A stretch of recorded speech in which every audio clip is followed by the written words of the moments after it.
What is up? Welcome to the DLF YouTube channel. We are here breaking down the Ravens today on our team series preview, where we're just, there's a lot of storylines. There's a lot of things we got to get to. Training camps are all going on. There's so much going on, but we got to break it down at the team level. And to do that, we bring in some really smart football people who also happen to be fans of the team and pay a lot of attention to that team. So they're going to help us break it down. We're going to head to Baltimore. Like I said, some new weapons for Lamar Jackson. Is that going to ultimately open things up? And for this team that's 32nd a couple of years running in pass attempts, or is it due for more of the ground game? We're going to talk about that all as we get back after this.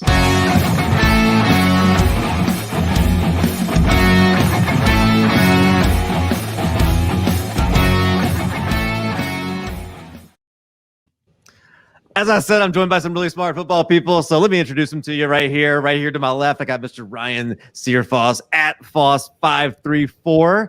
He has been one of my favorites to follow about the Ravens. It's about fantasy football, about a lot of things, and I think you should definitely be following him as well. He's with the NFL Draft Bible. I caught his show last night with Jeff Lambert on the Going for Two. Ryan, how are you today? And what you got going on? Awesome, man. Really excited to come on here and talk Ravens. I mean, it's my first Raven show this year. I'm excited about it. Like I said, we're with the Draft Bible. Right now, we're doing 2 podcasts a week, doing our full projections on all 32 teams. We went through all that. And it's still a process, but I'm excited about it. And then Going for Two, we have our show Wednesday night where we just have a bunch of great guests on. And it's trying to get busy, man, and doing the old guest circuit. I was on with our other guest tonight, Josh, earlier today. You got a pretty good show next week, right? You want to announce that, or? Yeah, I believe we have Stefania Bella next week. I might be a week off. I'm really bad timing, but yeah. I'm really excited about it. But we have some awesome guests coming on. Yeah, I think it's next week. I'm probably talking out of turn because that's completely normal. Well, follow Ryan. He'll make sure you won't miss it if you follow Ryan. And she's a great guest. Whenever that is, make sure you tune in for sure. And then right below me, you see his face on the screen almost every day at 3 p.m. Eastern on Front Yard Fantasy, and a very exciting show on Friday nights too. Josh, want to tell everybody about that? Yes. Oh, yes. We just recently, just last Friday, we started doing it. We are streaming live at 6 o'clock Eastern on FanDuel's channel, Twitch channel. So check us out. We're streaming live every weekday on our Front Yard Fantasy page. You can find us on Twitter, YouTube, Front Yard Fantasy. But yeah, like I just mentioned, FanDuel's Twitch channel. Yes, FanDuel, the big company, the we're streaming there. It's pretty cool. We like to have a good time. We play games. The fantasy football game show. Yes. And it's a great game show. Even during the week, Ryan saw it today. He was on there. You guys had me on a couple months ago. I had a great time, and really appreciate the work that you guys do. So, but we're here tonight because we're going to break down this Ravens team that, I guess it's fair to say last year didn't go exactly as the Ravens were hoping. Kind of were knocking on the door the year before. Last year fell short of where they wanted, had some difficulties, through the COVID season, things like that. But as they prepare for coming back with a vengeance, there's storylines that we need to talk about. So Josh, I'll go right back to you. What kind of camp battles or storylines are you paying attention to the most right now? Well, for me, it's really Lamar Jackson's connection with his receiving weapons. We got Hollywood Brown, Rashad Bateman, Tylan Wallace, Sammy Watkins, Devin Duvernay. That's who I want to point out right now because he was a 3rd-round pick last year, and I think a lot of people are forgetting about him.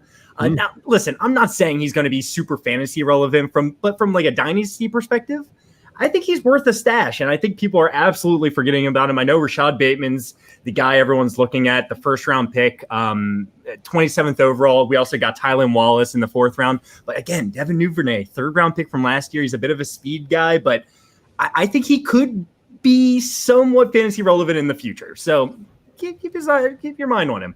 But we don't really know who's going to be the leading receiver for this group. There's also Mark Andrews. I'm not 100% sure. I keep saying that I think that it could be 3 separate guys. Mark Andrews could have the most touchdowns. Rashad Bateman could have the most receptions, and Marquise Brown could have the most yards. So we'll see how it plays out. I'm excited to get more in depth into these guys as we go through here. And the guy that everybody forgets that you brought in as well is Sammy Watkins. Like he's got some history with the coach, right? And so there's but Devin Duvernay, you're right. Rashad Bateman, the shiny new toy in house. You forget about some of the old toys, but we were excited about Devin Duvernay last year a little bit. Yeah. Ryan, what do you think? What do you think about the wide receivers that Josh brings up here? Yeah, it's probably the most interesting for how it's going to play out. You mentioned Duvernay. He was somebody I was planning on mentioning myself. He's just been making splash plays the first 2 days in camp already. Everybody's talking about him. He's roasting people deep. I think Hollywood Brown has his role, like his set. Like out of them, that's the least question mark. He's starting outside. He's probably going to be their leading actual receiver. I don't know about receiving yards with Andrews there, but I love Hollywood Brown what he does. And I think bringing in talent that's not a 4.7 40 and Willie Snead really opens that offense up a little bit. Like Sammy Watkins is good for his 3 days. I think he's a good veteran presence, but it's Rashad Bateman's job on the other side. He's too talented. Everybody's talking about how polished he is already. He was in my top 4 receivers in the top 5 receivers in the draft class coming out. He plays big, even though he came in a little smaller at the combine we thought he was, but he has speed to burn, good hands, strong hands, plays aggressive. He's meant to be in that outside. So it's those two, and then figuring out if they're going to be playing, who's going to be in the slot, whether it's Duvernay, they're going to bring Sammy Watkins and move other guys around. That's how I'm curious about it. But we may see more 4 receiver sets this year than we're used to seeing in Baltimore. I don't know how much or if there's going to be a lot of it because we have Nick Boyle coming back. But it's something that's in the possibility in the realm and makes the offense a little bit more well-rounded. I'm 100% with you. And, yeah, Josh, I'm going to toss this over to you. In this way is like get 4 wide receiver sets, like some of those things. I think the biggest question for this team, and I'm trying – like I don't think you can interpret anything that the coaches have said so far. Like there's a little bit of hints, but are they going to pass more? Like as I alluded to in the open, like 400 pass attempts last year. Like there's a team in Tennessee that had a 2,000-yard rusher that passed the ball 100 more times than they did. So that's a low amount. What do you think? Like, is that something you think or you expect, or what do we know? I mean, look at what they've done this offseason, right? I mean, they drafted 2 wide receivers. They brought in Sammy Watkins. They are going to pass the ball more. There is no doubt in my mind. They don't want to have Lamar Jackson running as much as he has been. I think we're going to see a lot more carries from J.K. Dobbins. We're going to see a lot of carries from Gus Edwards. Lamar Jackson is going to be the quarterback of this team. I mean, he always has been. Don't get me wrong. Mm-hmm. You know what I'm saying, right? Mm-hmm. They are going to pass a lot more this season. So I am excited for their receiving weapons, especially where they're going in drafts and fantasy drafts right now. They're everyone kind of has this perception that we are going to be. I mean, we're going to run a lot. We're going to run more than any other team in the league, I'm sure still.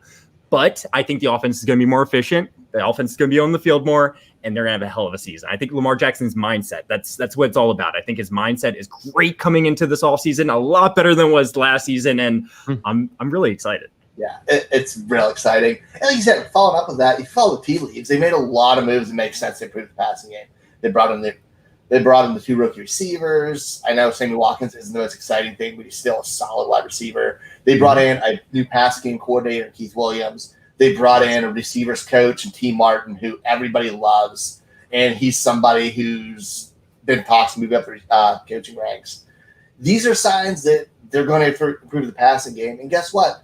If they don't, Greg Roman's going to be the first one to get burned on it. Because if they make it to the playoffs, burn out early because the passing game's not together, there's going to be huge shakeups there. And nobody wants that. So you have to do what's good for the team. And Greg Roman's going to cover his own ass a little bit. So I think the team are there. I mean, I don't have them for a lot. I haven't slotted 472 pass attempts this year. At 17-game schedule, it's a little bit more. It's still probably one of the lowest in the league, but it's still an uptick from last year. Yeah. Well, yeah, and just to put an exclamation point on that, 15 games last year and the year before for Lamar Jackson, 376 attempts last year, 401 the year before. Only 170 in 2018, where he was, his rookie year, we came in after Flacco. But, he's never thrown the ball more than 401 times. So 476, like it might not sound like a lot, but that is a big jump. And that's a lot more targets that could get out there. And that could be just enough that somebody as explosive as as Rashad Bateman, that could be all he needed. Just that extra little bit. Yeah, absolutely could be. I like that you brought up Nick Boyle, by the way, because that's got to be mentioned. Nick Boyle, I think, is quite possibly the best blocking tight end in the whole NFL. So I'm sure a lot of people don't even know his name. But if he's on the field a lot, that does lean more towards the running game. But I expect a lot of 4 receiver sets.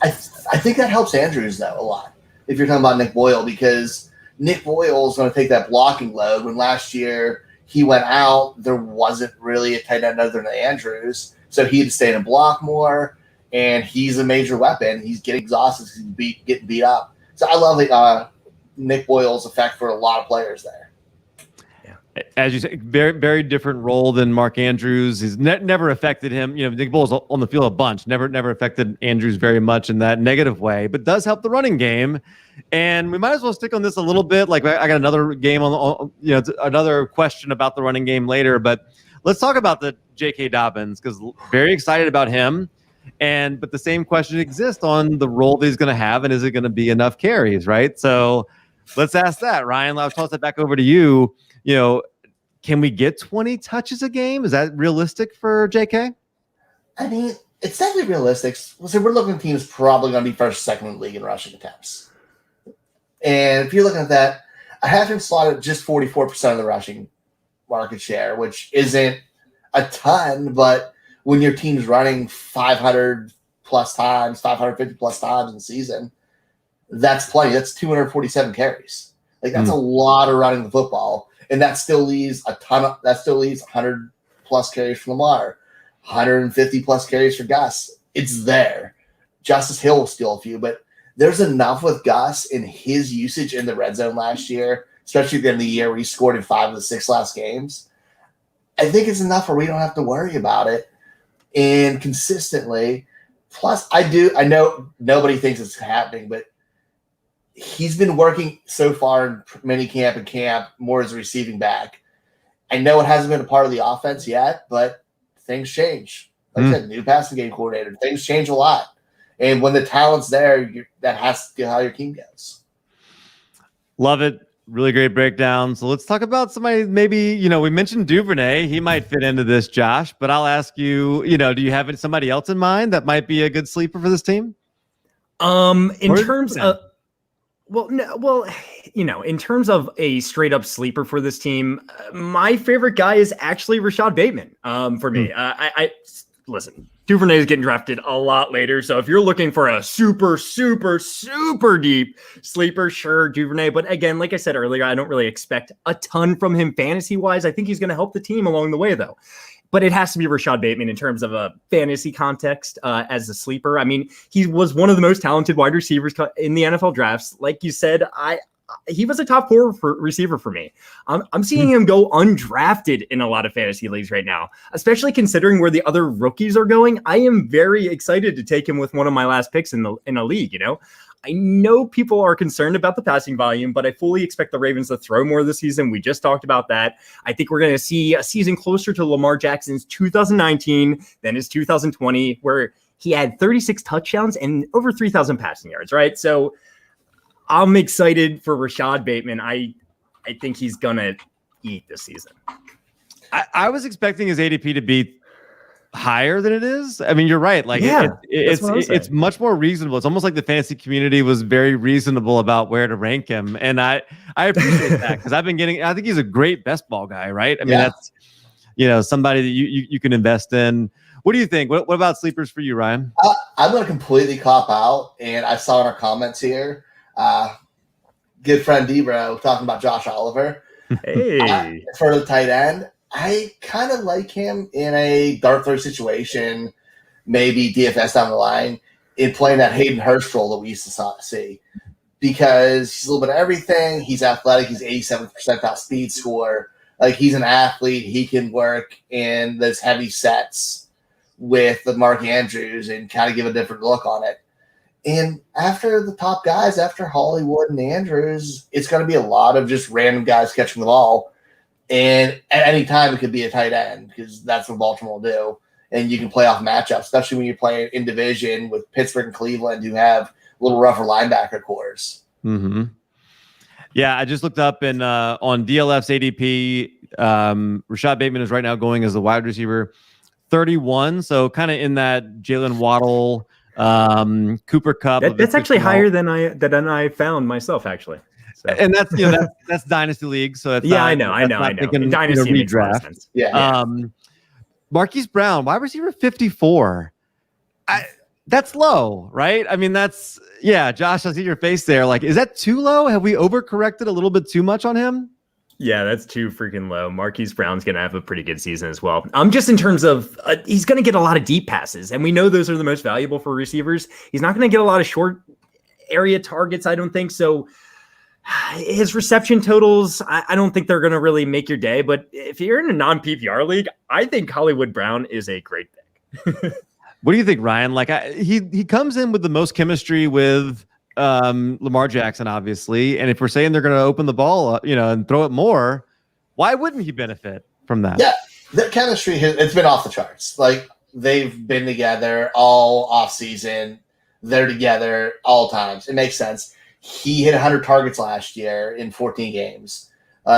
It's there. If we're chasing targets, which is most fantasy we normally want to see that 100 target mark. And as Josh alluded to, we want those to be deep targets and high air yards. And that's him. We've seen a lot of changes on this team, but he's one of the stay steady, and he's one of their most talented guys. First round pick for a reason. And coming into his third season, we know that's kind of the number we're looking for, that third NFL season for receivers, right? And he's not going to be seeing the same coverages last year because Miles Boykin didn't know how to run routes last year, and Willie Snead is terrible. Yeah, we just talked about all the targets that they have that are going to take coverage away from Marquise Brown. I think the whole offense in a whole is going to be better. Yeah. So I think there's going to be a lot of one-on-one coverage. Mm-hmm. Lamar Jackson, people are terrified of Lamar Jackson running there. I have to worry about that. That just means he's going to be open for this. It has to be one-on-one coverage because you have to stack the box against that run offense. And there's enough guys where you don't have to double team him. You can't leave a linebacker on Devin Duvernay in the middle of the field. I think it's a really interesting thing that, people are really overlooking him. And if the passing game coordinator comes in there, I'll be really curious to see in the preseason what kind of routes Marquise Brown is running, because I know he's a deep threat. I know he's got a lot of speed there, but I feel like in college, he didn't just do that. Like there were other parts of his game that I didn't feel like were utilized very much in Baltimore. I'd be curious to see if he gets to utilize some more of that. I want him running slants and screen passes like they do with Tyreek Hill. Not a Tyreek Hill comparison, but I want him used in that way. Like, I want him getting the ball in his face. Love that. All right. Who's going to bust? If there's somebody on this team that's not going to live up to expectations, who do you guys think that would be, Ryan? Start with you. Oh, gosh. That's kind of how I felt when I was like kind of putting this together. I was, oh, gosh. If it's this year, it might be Bateman. Like, I love him. And as I said, I'm very high on him. I think he's going to be their number one receiver eventually. But I think we might be rushing it. Like, you mentioned his ADP being there with Waddle. I see him having a hard time getting targets. Yeah. I think it's a wait and see. Dynasty-wise, much different story, but it's going to be hard getting targets because we said Hollywood's going to get 100. Mark Andrews is going to be close to 100. You spread it out, the rest of it, Sammy Watkins is probably going to get the early reps. It's just going to be hard for him to get that. And if he ends up with 500 yards, 600 yards isn't great, but it's not terrible, we're going to overreact. You're disappointing me, bro. I love him. You know my love for him. I touted him all off season. He was literally probably my favorite receiver. And all draft, I wanted him. We might be a year early. That's all I'm saying. I think you said it right because you made sure to say in there like this year, and it does seem like Sammy Watkins is good at getting in the way sometimes, and he's great at getting in the way. He's there, so I wonder though, like I guess, and I guess if you got somebody else in mind, you can go ahead and say that, Josh. But I'll ask you about J.K. Dobbins specifically because I mentioned the amount of touches. Gus Edwards signing the extension last year. I think, people were a little bit disappointed. People who had JK were a little disappointed in that. And Gus Edwards is a good running back. Like, he's not like, I think he's better than people thought. He's really good running. Gus is going as the RB40, but JK's going as the RB17 right now in Dynasty. And yeah, maybe he's the better bet, but is that just too high? 17 in Dynasty. Yeah. No, is it too low? That's your question, man. No, listen. It feels. I'm gonna tell you right now. It feels about right to me. Seriously. It was mentioned earlier, but I actually fully expect J.K. Dobbins to get more catches this season. So, he had 18 receptions, 24 targets last year. Not very much, but we're hearing a lot of reports out of camp that he is kind of filling that role. He's a good pass catching back, and he averaged over 6 yards a carry last season. And it wasn't like he didn't have a lot of carries, 134 attempts. J.K. Dobbins is highly efficient. They're going to want to get him the ball in his hands quickly. So I do think he's going to get a lot more receptions this year. And like I said earlier, I think they want to try as much as they can to keep Lamar Jackson healthy. I'm not saying he's had injury issues or anything like that, but I mean, why not? I mean, he is the team at this point. Without Lamar Jackson, the Ravens, yikes. I don't even want to think about it. I've heard Trace McSorley is pretty good, man. He's got a song out there about him. Not sure you've ever heard it. I think Huntley's going to be the backup. Yeah, I agree. But Trace McSorley sucks. I think with Dobbins, 17 seems like a value to me. I have him in my running back 10 right now for Dynasty. And like some of the guys around there. What I have. Did you say? Wow. No, that seems high. Because, I mean, I have him over Clyde Edwards-Helaire. Okay. Najee Harris, Antonio Gibson, Aaron Jones is getting older. Eckler, like there's guys I just easily see. I see his upside is a top 5 running back before I see a lot of the guys who may be in that close range above him. Okay, I'm gonna push back a little bit. We don't need more than 30 receptions. I'm gonna push back a little bit. Makes him huge. I'm gonna push back a little bit. Okay. And only to say like, I'm all for it. Yeah, so you got up at 10, and you listed them over some guys that Mark Ingram had a year under this basically the same offense where he was a really good running back, right? Like I think he finished as as RB8. Yeah. There's only 15 touches a game. Now JK is way better. I think JK could handle 22, 23 touches a game. My faith is not a lack of faith in JK. It's a lack of faith. Are the coaches going to allow him to do it? And it's like I can have a Ferrari in my driveway for somebody to drive, but if my mom's driving it, it's not going to open up and go as fast as it needs to go, right? So I just checked my rankings. I have JK ranked as my 13th overall Dynasty running back. So I think 17 is a little low myself. I think JK, even getting, let's say he gets 17 touches a game, he is going to be a top 15 running back in that scenario.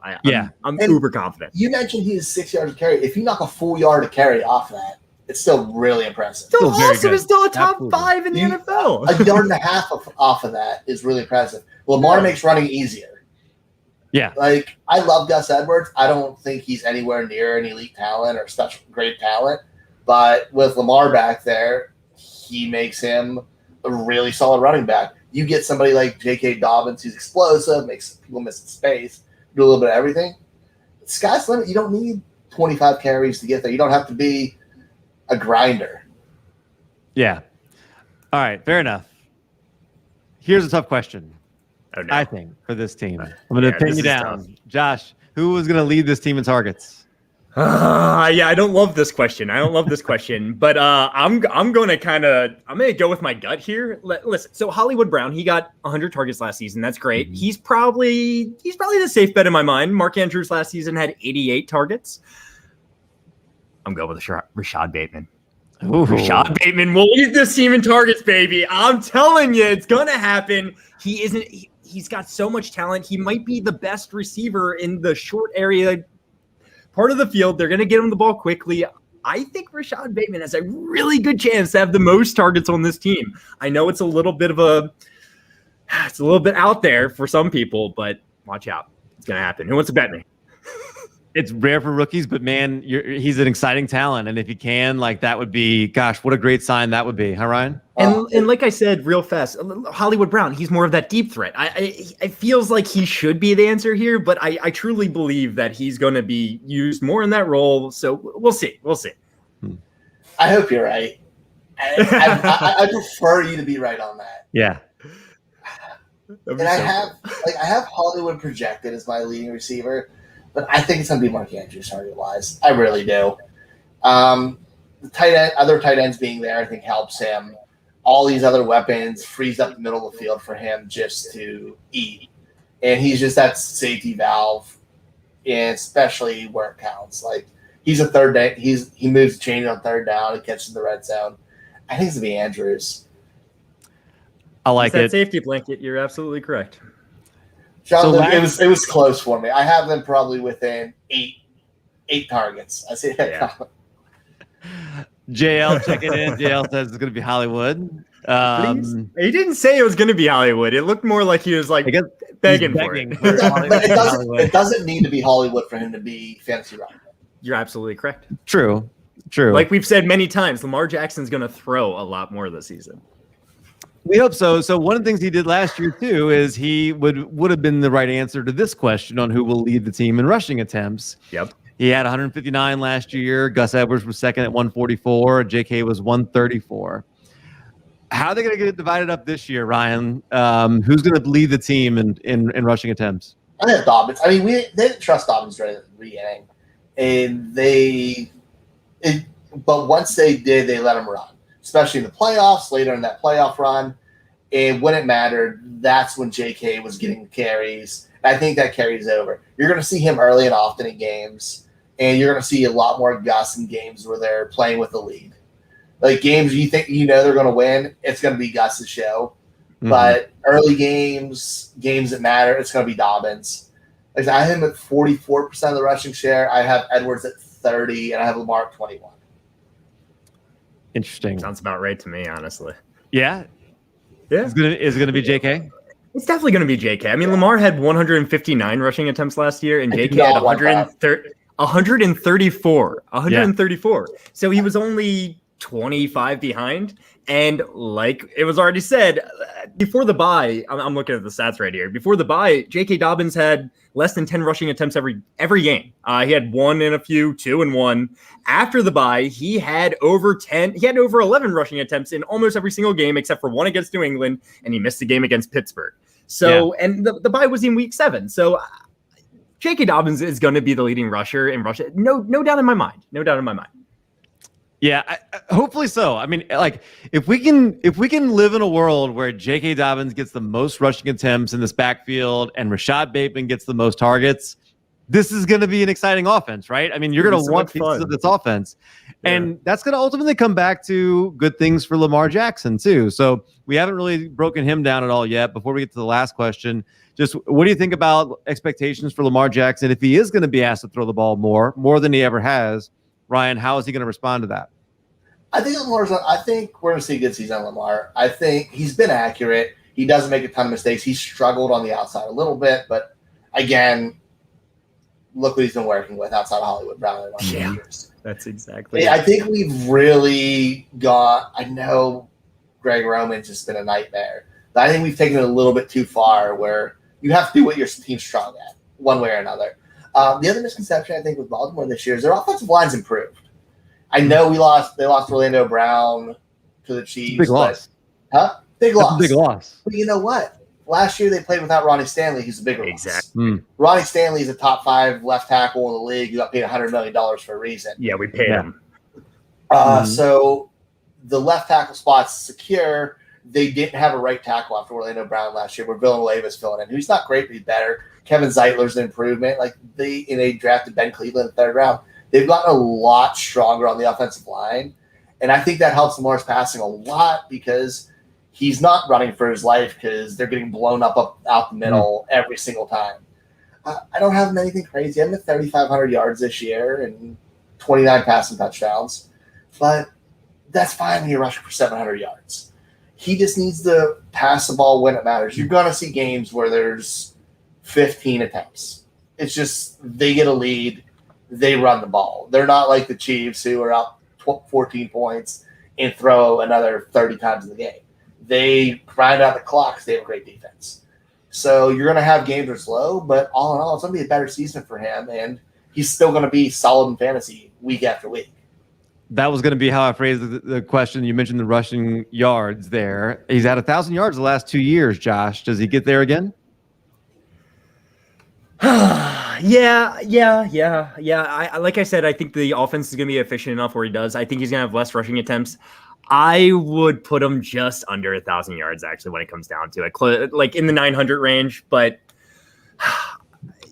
it's because J.K. Dobbins is going to get a lot of those carries now when it comes down to it. But the offense is going to be more efficient. Lamar's going to be more efficient, and he's going to have a hell of a season. I have him right now as my number 3 quarterback in both Dynasty and Redraft.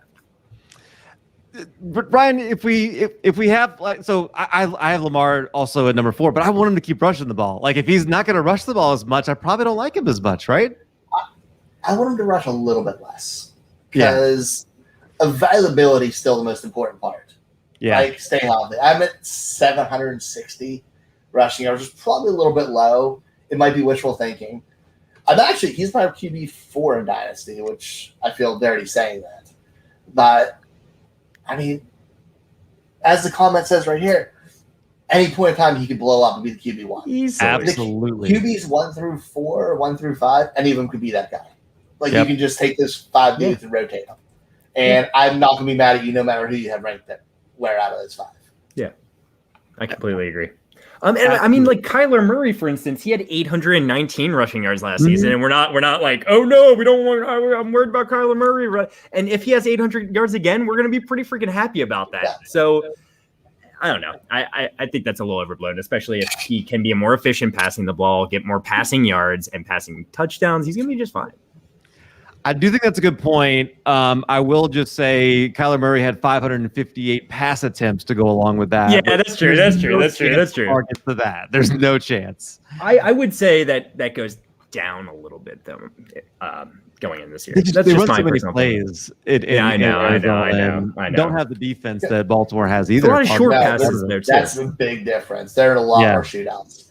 Baltimore's defense is going to be a top 7 You're this year. Absolutely correct. Yep. Yeah, PJ's with you guys. People are sleeping on Bateman too much. So, yeah, there we go. Everybody's making me feel like I hate Bateman, but I love Bateman. But listen up. People are not sleeping on him in Dynasty. They're sleeping on him in redraft leagues. That's what's going on. Right. That's 100%. Yep, exactly. So, well, good. Then that'll bring us to this last question here. And remember, it's a 17-game season, so not a 16-game season anymore. So recalibrate that a little bit. But what do you think? Josh, we'll start with you. What's the team's record in 2021? So, looked up the Vegas odds before the show here, and they have them at 11 wins. And I mean, if you couldn't catch our vibe already, we expect the Ravens to be pretty freaking good this year, right? If we're saying top 10 defense, Lamar Jackson's going to improve, J.K. Dobbins, you get all these receiving weapons in there, a great offensive line. This team is ready to win now, all right? And I'm going to go ahead and say 12 wins, 5 losses. I like it. So 11-5 last year. Ryan, what do you think? I was going to go 13-4. There we go. I feel good. I like it. I feel Lamar said after he wins the Super Bowl, he changed his number to number 1. I'm all for it. I love it. He said he's changing that jersey number this year after he wins the Super Bowl. Take the over on the win total for the Ravens. That's what we're saying here. Yeah, 11 seems low. Yeah. 11 seems low in a 16-game season. I mean, division's tough. I was going to say, is some of that because the division is so tough? Yeah, division's really tough. Cleveland's good. Pittsburgh's Pittsburgh. And Cincinnati's going to surprise people. Sure. You got to win those. You got to win those Cincinnati games if you're going to have a good record this year, if you're Baltimore, because, the Pittsburgh games and the Cleveland games, I think you're hoping to split them, right? Yeah. Oh, yeah. I hopefully sweep Pittsburgh, but. Yeah, that's what I'm thinking. The Pittsburgh games are always the best games of the year. It doesn't matter how good the Ravens are. It doesn't matter how good the Steelers are. They are going to play each other close, and it's going to be a one-score game, and the Ravens will come out on top of them. And then you imagine RG3 was in there. I mean, he's beat them. Yeah. I know. like it's weird that we live in a universe where this sentence down here from PJ makes sense, right? Cleveland is the only thing to worry about. So freaking weird. It's so weird. He's I don't kind know of if he's right. fully wrong. Yeah. Right. All right. I agree with that point down too. Even if Pittsburgh arrow is pointing down, I guarantee you we have 2 one-score games with Pittsburgh. Watch it. It's that you can always expect that in division, especially between those two teams. So, Josh, one last time, like Front Yard Fantasy, it's a great time. Anybody's who's not watching that, make sure to watch it. Watching it live is awesome. If you have a way that you can watch it at 3 p.m. Eastern, like put it on, and I work from home. A lot of times I'll put it on in the background, and the comment section is awesome. It's a lot of fun. So, everybody should check that out. But yeah, anything else you want to let everybody know about? No, yeah, exactly. You summed it up. 3:00 Eastern every weekday, YouTube, Twitch, and Twitter. Come on and hang out with us. We love talking with the chat. We love getting everyone involved. We have a new guest on every day, and we just like to have a good time, guys. We'd like to have a good time, and you'll probably learn something while you're there. Make sure you follow Josh. Josh, he criminally underfollowed. He needs way more followers than he has now. So make sure you're doing that. Ryan, how about you, man? You got so many things that are going on for you, and thanks for having me on. This was awesome. Thanks for having me on today too, Josh, and your show. I had a lot of fun. Absolutely, we had a great time. We did brackets, had a good time.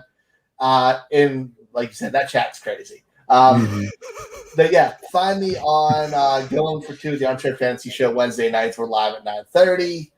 Me and Jeff Lambert said we're doing division previews now. It's always fun. And then find me over at Sports Illustrated Draft Bible. We're doing our full projection shows now and talking Dynasty. It's a good time. Also, make sure you're following Ryan. And then I am Calvin and Hobby. Follow me. Follow DL Football at DL Football on Twitter. DynastyFootball.com, premium source for Dynasty premium content. Make sure you go check that out. If you don't have a subscription to the website, make sure you go check it out. It's a great Monkey Knife Fight promotion right now. $10 deposit at Monkey Knife Fight gets you a free year. Plus, they match your $10 at Monkey Knife Fight. It's a no-brainer. Go do that. Make sure you subscribe to this YouTube channel. If you look down below, hit the subscribe button, hit the thumbs up button, notifications, all those good things that help our YouTube algorithm grow, and let everybody know that you appreciate what we're doing around here. So make sure you check all that out. And so for these guys, for DLF, we got the Packers coming up next tonight. Make sure you check that out. Got some fun guests, and we will see you